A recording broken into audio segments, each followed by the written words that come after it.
After finishing our Kudremukh trek the day before, we stopped at Surmane waterfalls on our way back to Bangalore, as planned. The videos for these two can be viewed by clicking on the links provided. We did, however, also make an unscheduled stop at Belur. This is the famous Chennakeshava Temple, also referred to as Keshava, Kesavar or Vijayanarayan Temple of Belur. This is a 12th century Hindu temple in Karnataka, India, commissioned by King Vishnuvardhana in 1117 CE, on the banks of the Yagachi River in Belur, also known as Velapura, an early Hoysala Empire capital.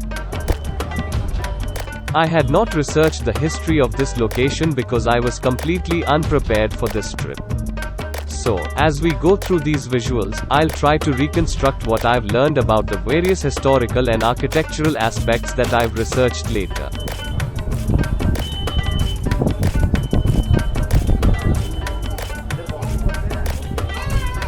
Although it was commissioned during the Hoysala Empire's reign, the temple was built over 3 generations and took 103 years to complete.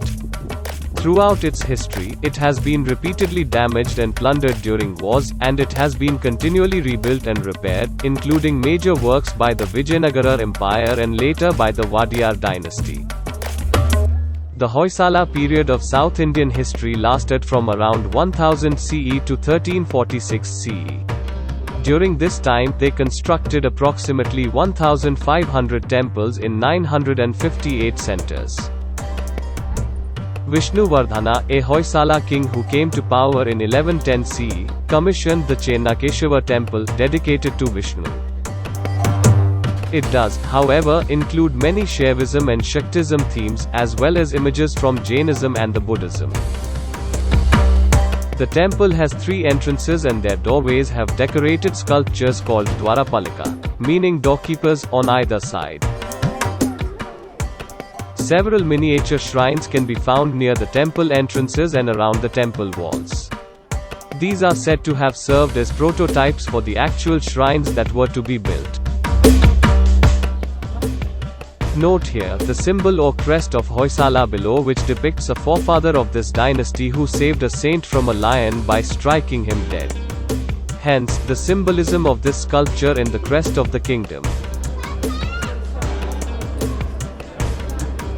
The hall of the temple has carved pillars leading to a large domed ceiling in the center.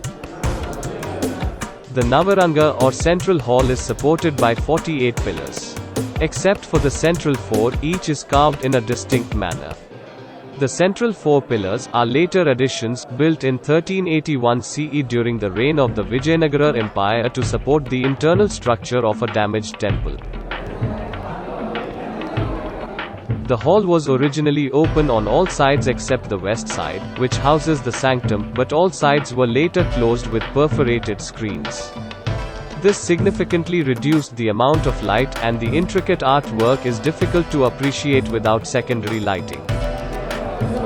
The hall's center is a large open square with a domed ceiling about 10 feet in diameter and 6 feet deep. A lotus bud at the top is carved with Brahma, Vishnu, and Shiva. Several dancing nymphs carved onto the dome capitals and other wall brackets can be found at regular intervals throughout the temple. The beautiful Queen Shantala, wife of King Vishnuvardhana, is said to have inspired the Madane Kai or nymphs.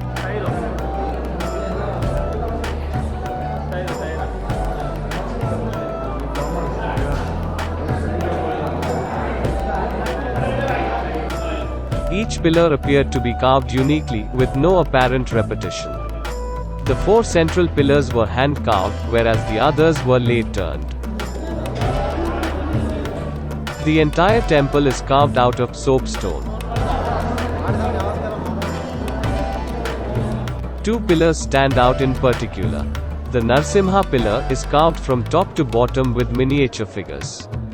According to local legend, this pillar used to be able to rotate due to the way it was supported. Unfortunately, it can no longer be rotated. The Narsimha pillar is also known as the index pillar of the Belur temple because every feature and sculpture of the temple is said to be carved in miniature form on this pillar, similar to the index page of a large book.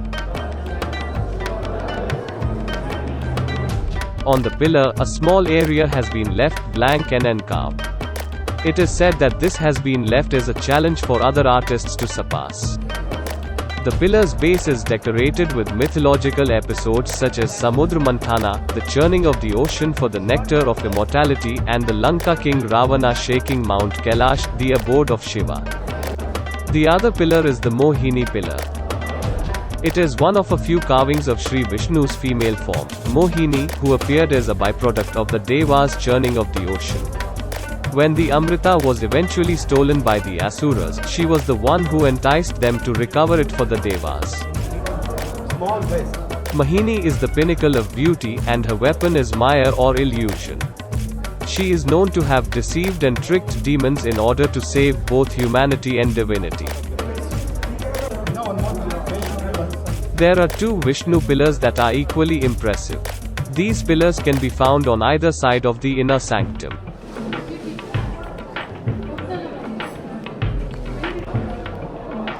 The mandapa used to be originally open but was covered with perforated stone screens between 1292 to 1343 CE.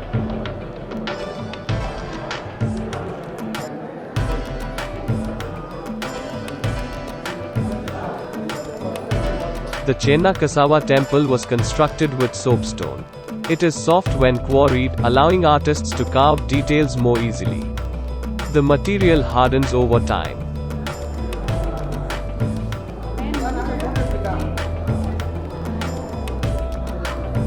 The temple is built on a jagati, a symbolic worldly platform with a wide walking space for circumambulation called as a pradakshina padha.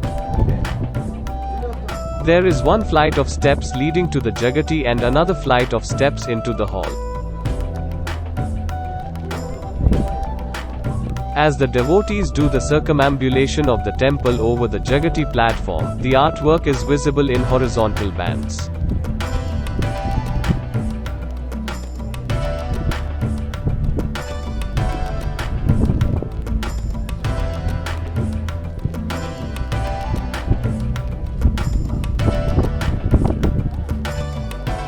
The bottom band is made up of elephants with various expressions, which serve as symbolic supporters of the entire structure.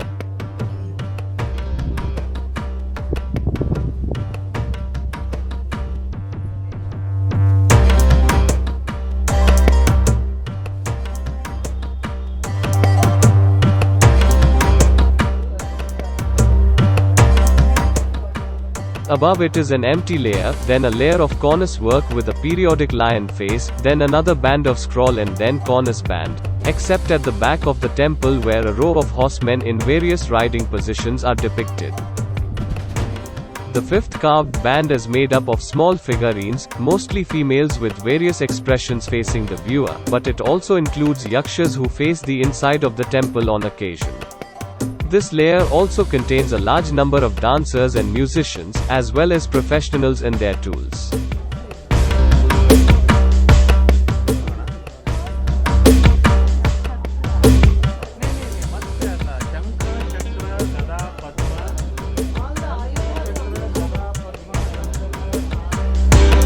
The band above has pilasters with carved secular figures, mostly females and couples. Above this, a nature and creepers band wraps the temple, with scenes from the Ramayana epic included.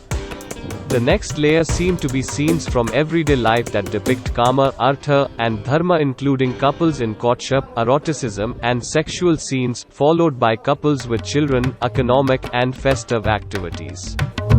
Friezes depicting scenes from the Mahabharata can be found on the north outer wall. Madane Kai figures, images of a woman or yakshi, can be found on the capitals of the supporting pillars. There were originally 40 Madane Kai, 38 of which have survived in good or damaged condition.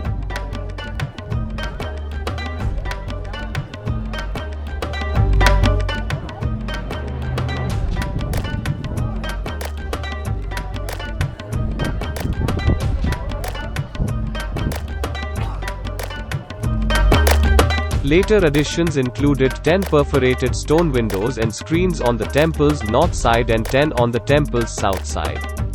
In 10 of these later additions, later artists engraved Purana scenes, while the other 10 have geometric floral designs.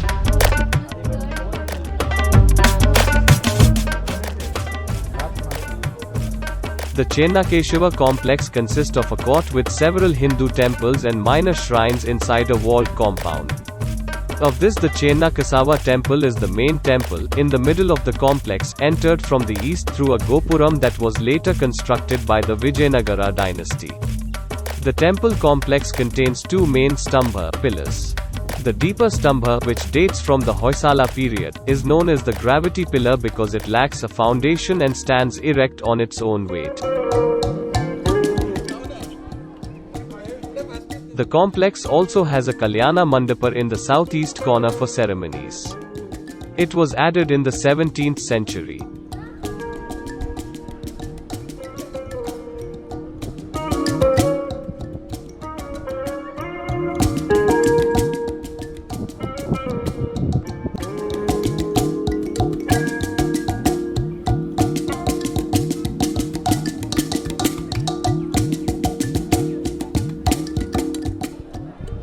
To the northwest of the Kesavar temple is the Andal temple, also known as the Ranganayaki shrine. Its exterior walls are adorned with artwork depicting elephants and nature. It also features 31 large images of Hindu deities from the Vaishnavism, Shivism, and Shaktism traditions. Other structures include the Somyanayaki, Viranarayan, and Kappe Chenni Garaya temples, as well as a number of small shrines, a granary, and a water tank, which were added by different kings or queens over time.